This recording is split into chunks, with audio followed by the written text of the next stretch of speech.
Guys, ito na yung ginagawa natin na ano, calamansi dishwashing liquid, calamansi flavor. Ano. So sa susunod ang gagawin natin ano. Isahin mo no. Ayan.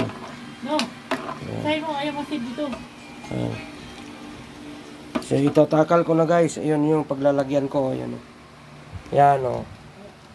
So ginawa ko siyang ano, 18 bottles. Ayan. Yung ready mix na yung ano ko guys, yun binili ko.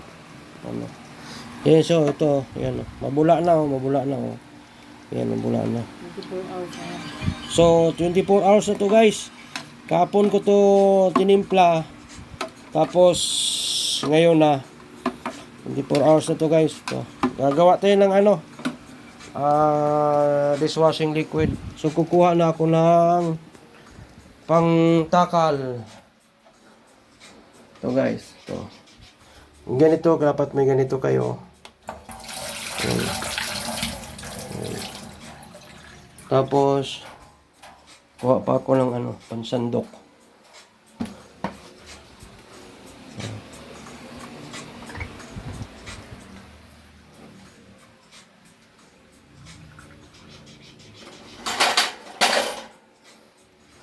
Tatakal ko muna dito guys, to 1,000 ml. Ayan. Para hindi logi yung customer.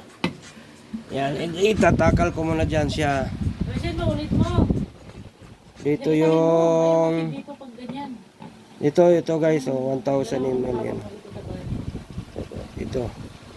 Para malagyan lahat yan. So yan guys muna. Mamaya update ko kayo pag napuno lahat yan. Thank you.